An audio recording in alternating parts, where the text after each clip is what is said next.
Pemirsa, negara memiliki perangkat hukum untuk melindungi anak-anak sebagai generasi bangsa. Sayangnya, meski Undang-Undang Perlindungan Anak tegas menghukum para pelaku kekerasan anak, namun hampir setiap hari korban terus saja bertambah. Lantas bagaimana cara agar anak-anak Indonesia benar-benar terlindungi? Berikut liputan tim Delik RCTI.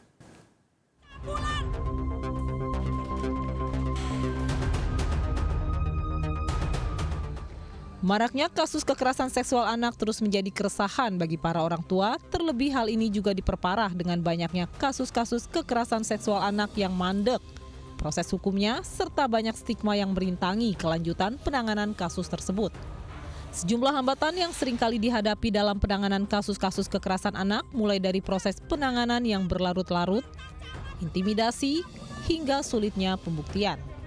Karena itu, dalam hal ini peran negara sangat menentukan langkah pencegahan hingga penanganan kasus-kasus kekerasan seksual ke depannya.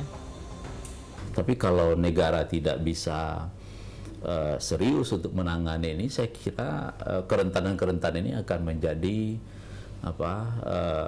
kesulitan bagi anak kita untuk memperoleh haknya, gitu ya.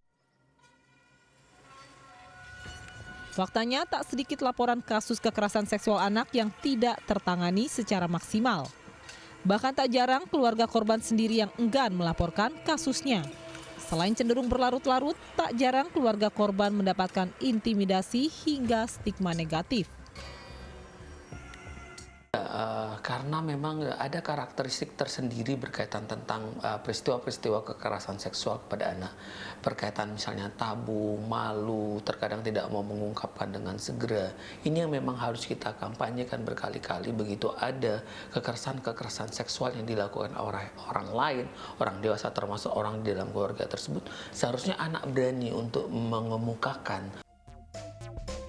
Terkait penanganan kasus kekerasan seksual anak, Kementerian Pemberdayaan Perempuan dan Perlindungan Anak mengimbau kepada korban maupun keluarga untuk berani melapor dan tidak lagi khawatir pada stigma masyarakat.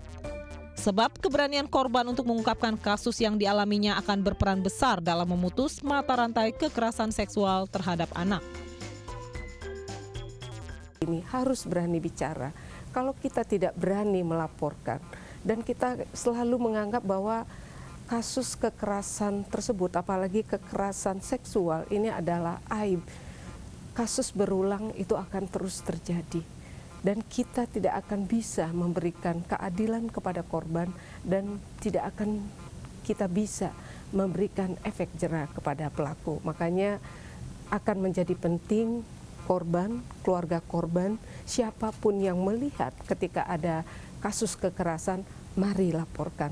Kami di kementerian ini kasus kekerasan seksual pada anak seolah menjadi lingkaran yang tidak berujung. Selalu muncul kasus baru setiap tahunnya. Edukasi maupun sosialisasi, hukuman kebiri hingga hukuman mati seolah tak membuat jera pelaku. Tentunya ini masih menjadi pekerjaan rumah besar bagi semua pihak, terutama pemerintah. Sebab tak ada satu anak pun yang harus hancur masa depannya karena menjadi korban kekerasan seksual.